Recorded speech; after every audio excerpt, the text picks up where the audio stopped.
So on page 147 of Maamar Zochor, and the Rebbe here is explaining to us why Amalek requires complete annihilation, destruction.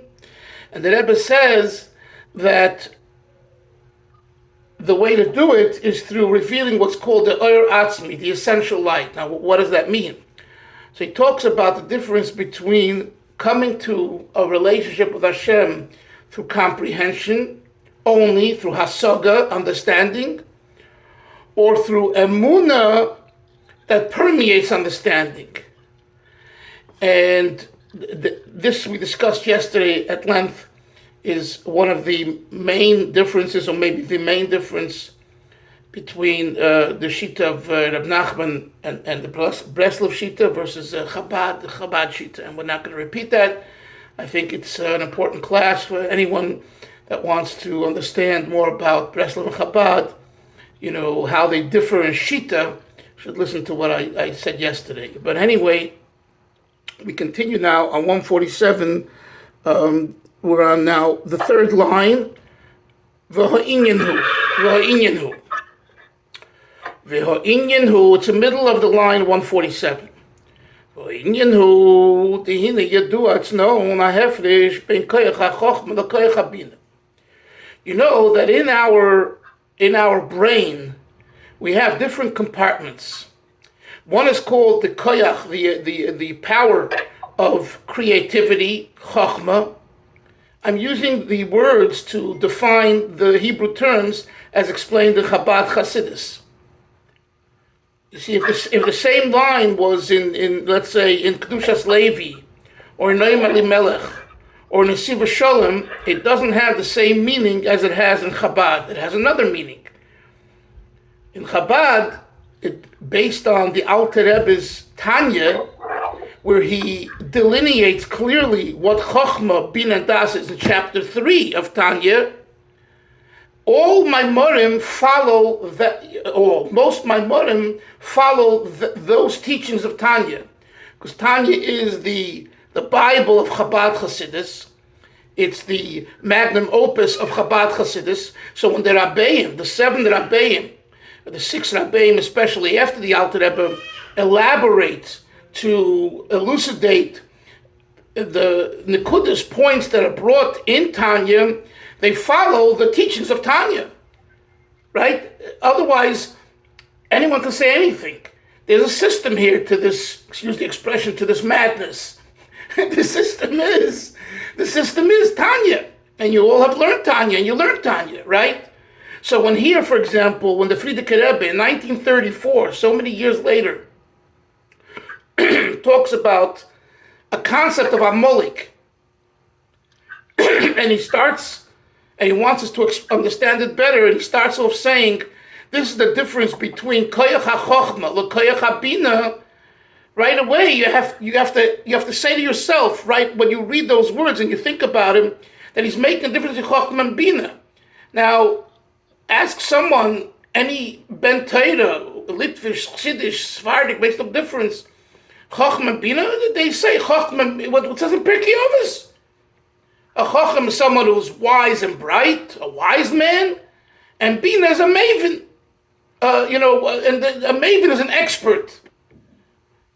Without going into the Alter Rebbe in Tanya says, no. We're talking about within a wise man himself, or within an expert himself, each of them has 3 compartments. You hear that? The Chochem Shebechochem, the Bina Shebechochem, and the Das Shebechochem. And so too, the Chochem within Bina, the Bina within Bina, and the Das within Bina. Oh boy, you're splitting hairs. This is Chabad Chassidus. This is to analyze and understand, where is the thought coming from? What aspect of the brain is the thought touching? And this is a very, I wouldn't say complicated, this is a very analytical study that that when you master it, you have a better understanding of how the brain works, how you work, and how you see other people. And you don't just put everyone in he's a chacham and he's a maven. That's a very superficial way of approaching life. And again, there are people that overall are stronger in creativity. They come up with great ideas. When it comes to implementation, a disaster. There are others that are great in implementing, but they can't create the idea. They can hear from someone else an idea and then implement it. And there's a third type of person who analyzes the idea. Okay, I heard your idea. I'm not ready yet to implement it because the idea needs details. We call that a maven, a bina, the power of analysis. In English, understanding. Another word, understanding. I've mentioned to you, there is a book from Rabbi Matis Cantor called The 10 Keys to Understanding. When we were in Kailul, we had some of those svarim there. It's very worthwhile reading this book because he takes the 10 spheros and he explains it in very human psychological terms, in a very bright, rich way, and based on Torah. He's a tremendous Talmud Chacham in Gemara, in Halacha, in history, in Chassidus, and probably has some Kabbalah. And it's a very worthwhile read. It's a slow read. It's not a read that you can read just, what I call the couch potato reading. It's not that type of reading. It's learning, but it'll really help you understand in Western way of thinking and words, which we grew up with, in our schooling and universities and all that, to understand what the Alter Rebbe really means with Chochmah, Bina, Das, Chesed, Gvurah, Tiferes, Netzach, Hod, Yesod, Malchus. Yes, Moshe. So just again, which book is, what's the name of the book? 10 Keys to Understanding. Kahos to It's also, the main title, I think, is A Guide for the Entangled. No. You're mixing up two books. Stop. Okay. Exactly why I was asking. Yeah. Maybe he's right. It used to, wait a minute, I think this is it, Hillel. It used to be called 10 Key, A Guide to the Untangled. Okay, it's either, I don't remember, it's years. It's either two separate books, Hillel, or it used to be called A Guide to the Untangled, and when they reprinted it in hardcover and did it nicely, I think it's available today, from Kahas, it's called 10 Keys to Understanding. If you happen to walk in, Moshe, maybe to the shul next door, maybe there's still a copy of ours that's lying there. Yes. I actually have it. Oh, you do have it? I have it. Okay, so later, let us know if it's, read the introduction. Is it the same volume as a Guide for the Untangled or something else? I think it's something else. Anyway, so let's go back to the text. So what does the Alter Rebbe say here? It's known, Yadua. Remember what I told you many times. When you see in Chassidus, when a Rebbe says Yadua, it doesn't just mean, like you and I, how we speak, hey, this is a known fact. It means that too, but it implies this is something that is very important in the study of Chassidus. And what is that? And because it's so important, it is a known, it's Yadua. It's known the difference between the power of Chochmah and the power of Bina. The Koyach HaChochmah Shu Haskola. What is the particular strength of Chochmah? It's Haskola. Now I'm going to translate Haskola as creativity. Haskola comes from the root word Seichel. So Seichel means intellect. It's a very general word. But what in particular we're talking about, again, based on the way the Alter Rebbe in Tanya understands Chochmah, it refers to the power of creativity, the idea. Hu atzmus hamoichin. He says, this is the kernel, the essence of intellect, of the brain. The very core issue of moichin is haskola. To understand, to intellectualize the koyach habina. What is the power of bina? Shu hasoga. This is not to create an idea, but to comprehend, to understand the idea. Says the Rebbe here, who? Koyach HaBina, in comparison to Koyach HaChochma, who hispashtus HaMoichin. It's an extension of Moach. You hear that? Now, let's understand what he's saying here. You understand? There is Moichin. And Moichin generally has Chochma, Bina, Das, 3 components. The Rebbe says that's true. But when you break it down further, there is the essence of Moach, and there is what he calls the Hispashtut, the extension of Moach. And he says that Bina is only the Hispashtus HaMoichin versus Chochma, which is the Etzem HaMoichin. Dehine, behold, dvar muskul, in any piece of intellectualism, Hariyah Chochma hu Hetzem Hadover Maskil. Chochma is that place where the essence of the idea is experienced. The Nekudas HaHaskalah, the Nekudah, the point of the Haskalah, of the idea, Harehu Etzem Haskalah So'inyin. It is the very core essence of that idea. So Chochma, in other words, like this, what he's saying is in the creativity, in the idea, that's where you have that's seichel. That's pure seichel.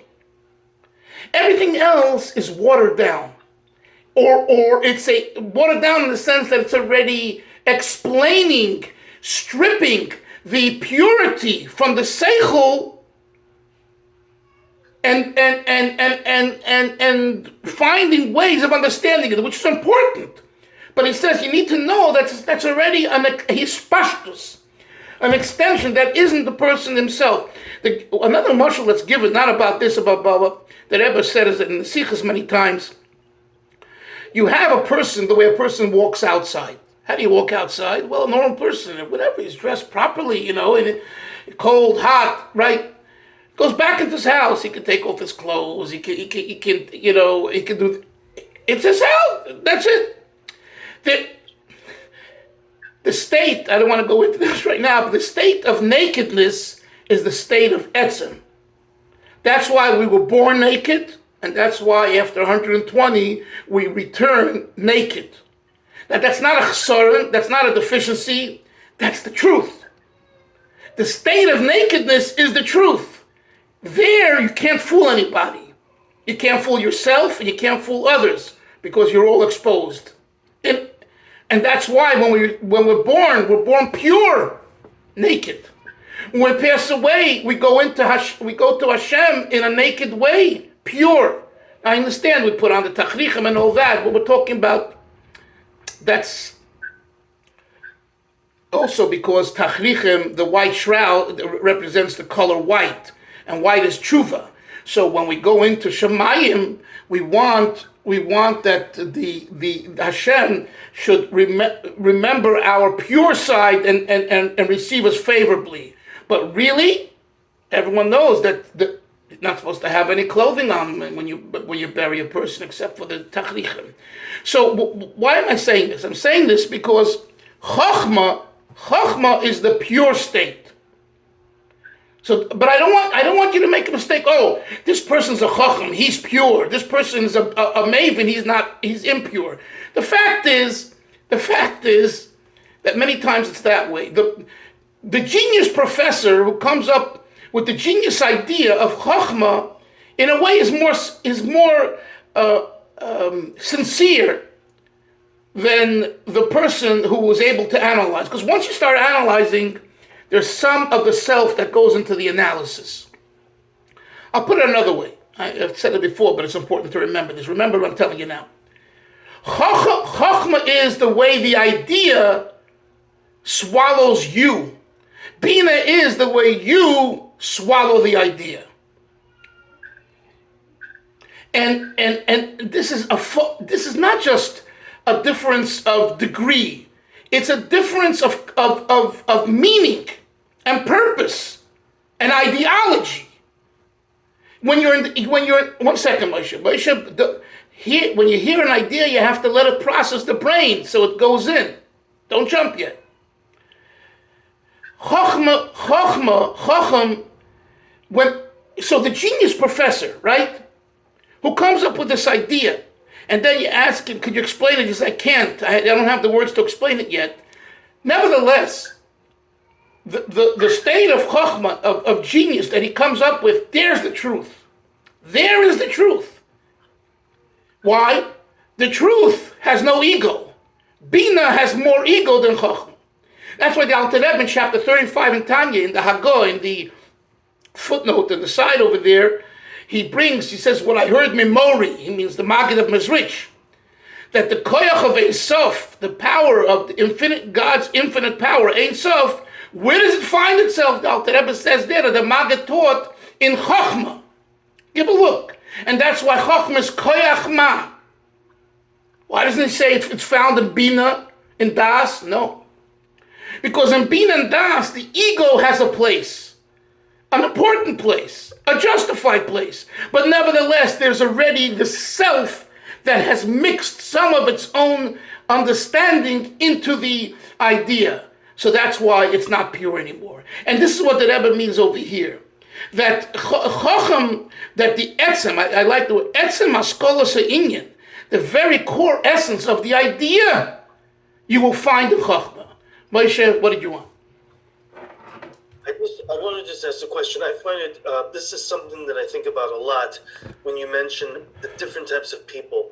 The idea person, the person, let's say, who's going to analyze it, the person who's going to implement it. That's something that in my work and also in terms of shul work and in many aspects of life, I deal with that a lot, these three different elements. And I find it extremely difficult to try to go back and forth between the three, and I often ask myself, well, let's put it this way: the areas that I feel that I'm lacking in, I'm often very jealous or envious of a person, let's say, who possesses these different elements maybe that I'm not as strong in. So I guess my bottom line is, my question is the Rebbe here, I know that we're speaking about the terms, the concepts, but is the Rebbe here at all insinuating that really these different elements exist or abilities exist in every person? Or is he saying, or is he not going there? Meaning, is he acknowledging that people, I'm sure he is acknowledging that people are different. But I guess my question is he insinuating that we have the ability to be able to perform these different functions? Okay, and the answer is he's not only insinuating, he's saying that every person has an element of Chokhmah Bina Das. However, what he didn't say yet, or might not say, is that people are different in the emphasis of what they are. What is their strength? One person is Chacham, one Bina, one Das. And that's an answer probably to why you're struggling going from one to the other. You know why? Because just you're more one of the three than the other, and I'm more one of the three. So therefore, let's say you're a creative person, okay, which you are. But if that's really who you are, and in other words, and I wouldn't, as much as you're an artist and creative, and me too, writing, I don't consider myself a chacham, okay? I've seen some real chachamim, creative people with ideas. That's a whole different level. I think what you and I probably are experiencing is within Das, the chacham within Das. You see, this is why we're... I just want to jump in and say what you're saying. And I remember, I don't know if we learned this here, but maybe we did. I know I've learned it in previous Chassidus. Yes. That difference between a chacham and a navon. Like Yeah. A chacham would be someone who really has huge grasp of information. But a navon is the person who can take information and be creative and and take it to a different level. It's a different. Yeah. Okay. So navon is bina, for the word bina, right? Okay. Okay. Yeah. But the way you said a chacham is the grasp information. That That's not what was. No, that's not, I don't know if you mean he comes up with the idea, then you're correct. But if not, it's not the right Chabad. The definition of the way the Alter Rebbe sees Chacham is not grasp of information. It's to create the idea. That's very different than grasping information. So I was taught, and I'm trying to remember where I was taught this, that is the person. That person is the Navam. Yeah. That is the novel. That's yes. That is, but even that, I don't know if I would say grasping. It's analyzing the information.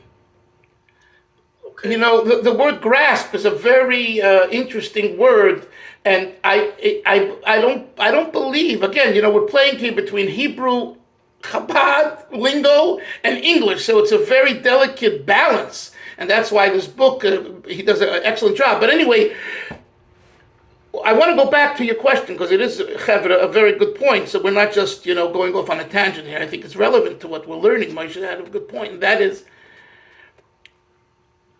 the reason why one has a difficulty going from one area to another is because every one of us is strong in a certain element.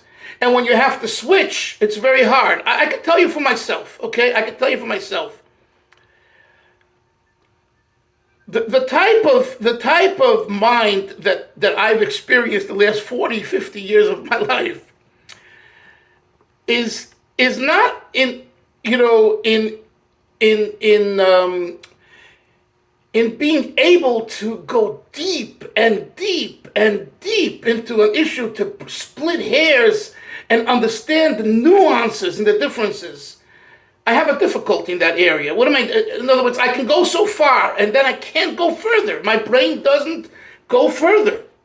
And believe me, I've spent a lot of time doing brain work, okay?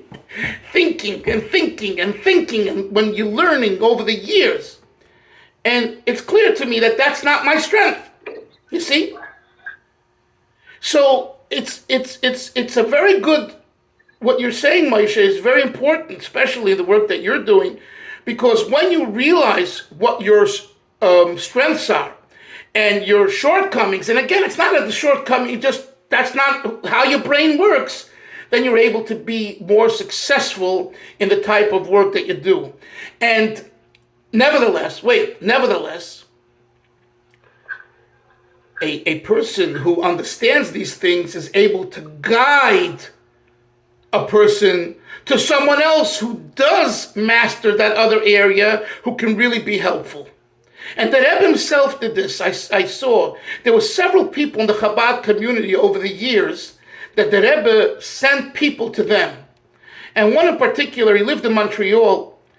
His brother was one of the Rabbanim of Kronheitz, Rabbi Shvei. He was a Rebbe of mine.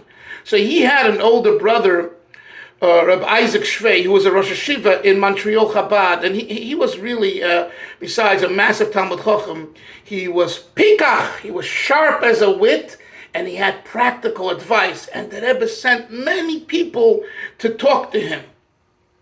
Why?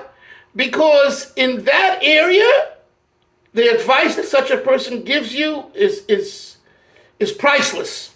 It's priceless. Most rabbis didn't have it. Most others didn't have it. You know, it's a specialty. You know, today you pay expert witnesses. Why? Not just because in certain areas their opinion and their way of understanding things is the correct way, and that's why when you have to deal with people of all kinds, yes, you will encounter. You will encounter difficulties, as you said yourself. And that's because, based on who you are, some of the others don't fit into that box, and therefore you have a hard time. Now, there is a story, Yaini, that is worth knowing. It's with the Mittler Rebbe. It's not really a story, it's just an occurrence. When he would have Yechidus, he would come out sweating. And they asked Rebbe, you know, was it such a hard job to talk to someone? You know, you had good air and good conversation, and yet you're sweating. You have to change your shirt. The Rebbe said, when you have Yechidus, you have to enclose yourself, invest yourself in the other person's issue. And I have to go into one and come out and go into another one. And each one warrants a different investment. That makes you really sweaty. And Moshe, I think that's exactly what you're describing, if I understood you correctly. And it's a hard job. That's why not many people are Rebbes. But you don't have to be a Rebbe for that. I say that as long as you're able to, as long as you realize what your strengths are and you know how to guide a person, then you'll do fine. So the answer to your question short is, do each of us have these three elements? We do, but they are subordinate to the main element in us. You hear it? So that's why I said earlier, Moshe, there is Chacham Sheba Bina and Bina Sheba Chachma. And there is, by the way, a lot of talk in Chassidus about this in more Hasidic terms, but if you break it down, that's the idea, right? Yaini, so for example, Das. What's Das? What is Das, Yonason? Das. Das is focus and concentration. But you have to focus on something. You have to concentrate on something. If you focus on the sky, right? You need information to focus on. So someone comes to Moshe and says, Moshe, I have this and this issue. So Moshe says, let's sit down and think about it, right? Let's focus on it. If you don't give him the data, his focus won't help you because you didn't give him all the data. So in other words, in order for focus to work, you have to have the data and the real proper data without fooling yourself. That's Bina, grasp, as he said the word, grasping the information. If you haven't grasped the information, the focus is not on the full information. Hence, the result is erroneous or not helpful. Yes? I just want to clarify one thing. What I said, I just want to make sure this was clear. The differentiation was, let's say, between a person who, let's say, knows a huge amount, a vast amount of Torah. He has halacha at his fingertips.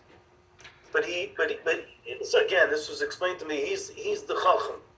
Again, the person, though, who's the navon, is the one who can take that knowledge, though, and can be more, I don't want to use the word creative. Maybe double or talk double. Okay, yeah. But in other words, the person, you could have a person who has a huge amount of knowledge, but he's like a tape recorder, right? He just. But then you have a person who can take that knowledge and can be wise in how he is able to apply it and think. That's already Das. That's already Das. That third stage application, actually it's not even Das, but it comes from Das. When you concentrate and focus on information, it leads to application. I want to just say, okay. In other words like this, Moshe, what I'm hearing now, I heard it before, but now it's clear.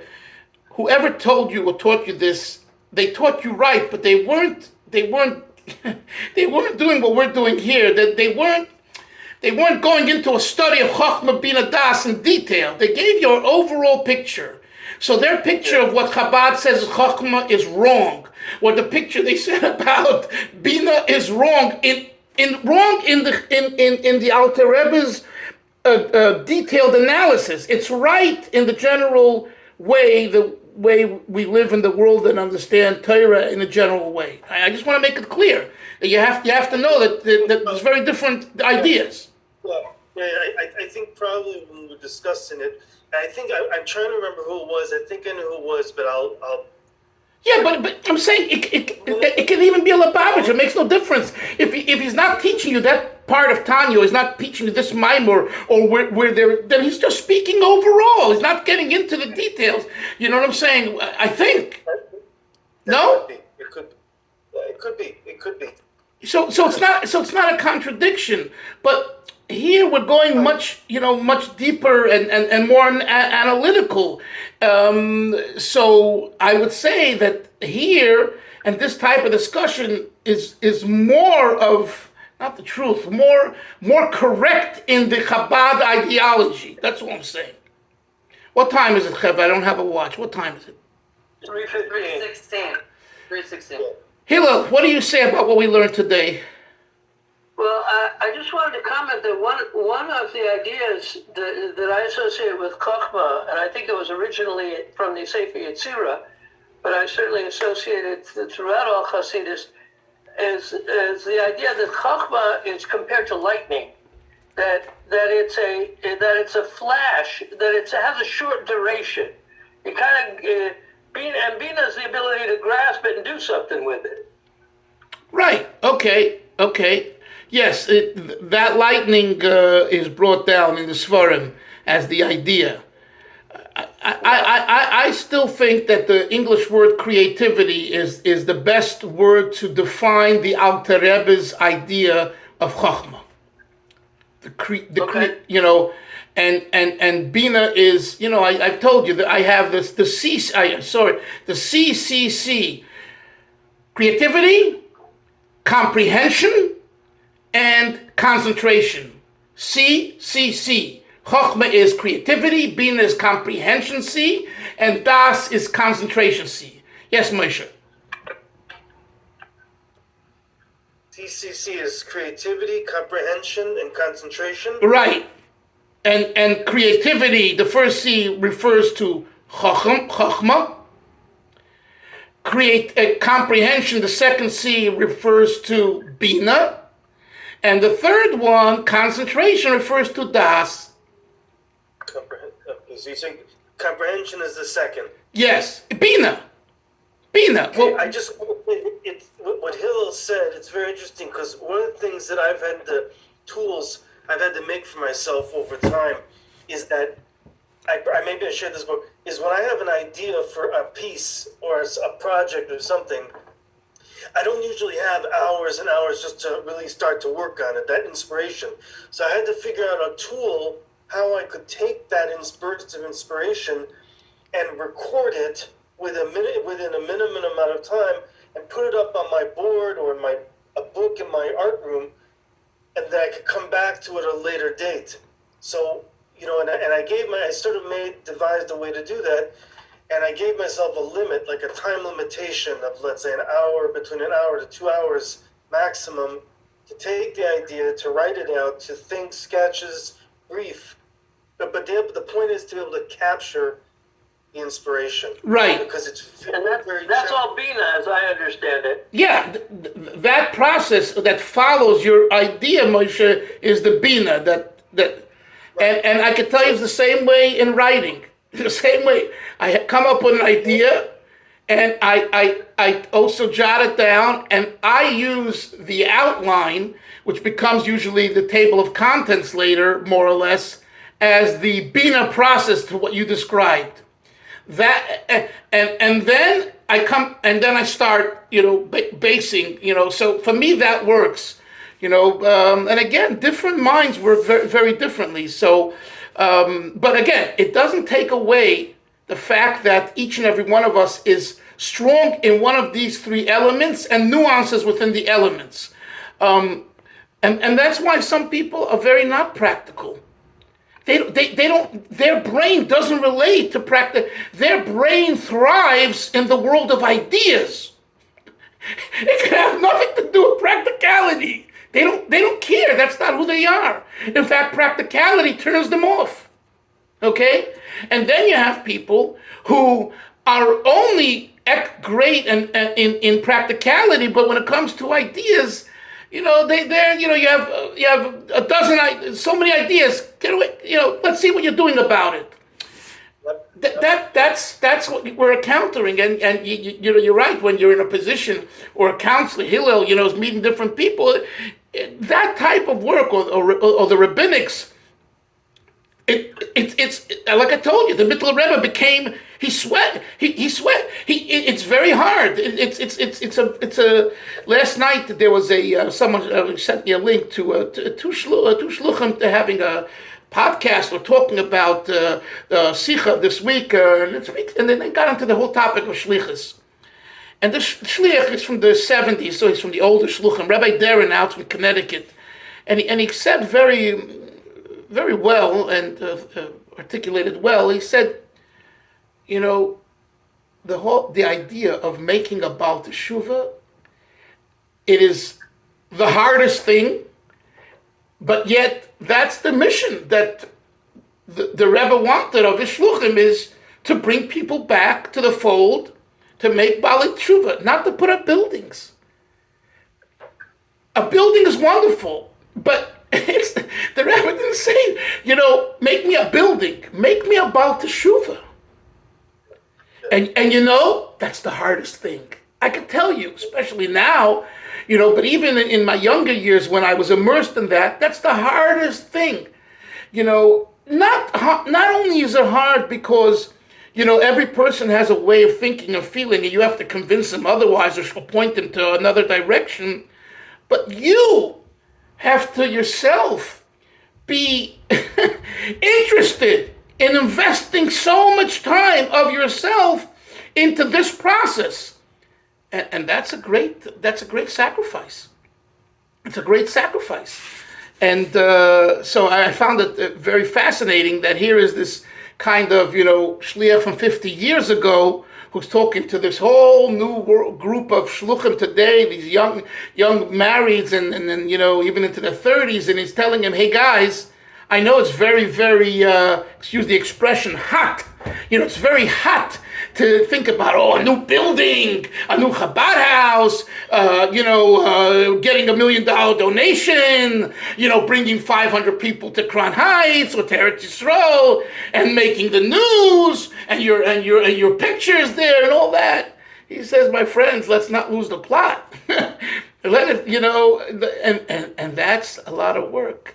So I think it also touches upon what we're learning now is the focus on what your strength is. And that's why every organization, a regular shul, should have someone, a rabbi, a gabbai, another person who's strong in this area, another person strong in that area. And if they have a combined group of people that are strong in certain areas, that organization and that shul and that Chabad house will grow exponentially and will be very successful because you won't mix up the roles. It's when we start mixing up the roles that we have a disasters. Yes, Hillel. This is often a klal in team building, that you look for people with these specific qualities, and as part of forming a team. Right, and the smart CEO, the smart boss, it recognizes what is good and what is not good, and team building, and he delegates, and I think that you could say probably is the difference between the successful companies and not successful companies, successful schools, not the successful schools, and successful organization, not the successful organization, is that team building. And that's what we learn with Parshas Yisrael, with Moshe Rabbeinu. He says to Moshe Rabbeinu, Moshe, you're going to get burnt out. And guess what? It happens every day. Good people, powerful people, burn out. Midlife crisis, right? Because they didn't, from the beginning, set up a system where they hired and took other people. That's what Yisrael told Moshe, you need to delegate authority, and really delegate authority. Not, you're a figurehead, but I'm going to tell you what to do. No. I'm going to give you authority. I'll discuss it with you. I might even debate you. But at the end, if I believe that you are the right man for this particular area, it's your approach that I'm going to go with. Otherwise, why are you hiring him? Just to be your pawn? And this is common every day. Okay, Chevra, we spoke beautifully. We had a good share. We'll see everyone tomorrow, same time, same place. Have a great day. Sei gesund. Bye-bye.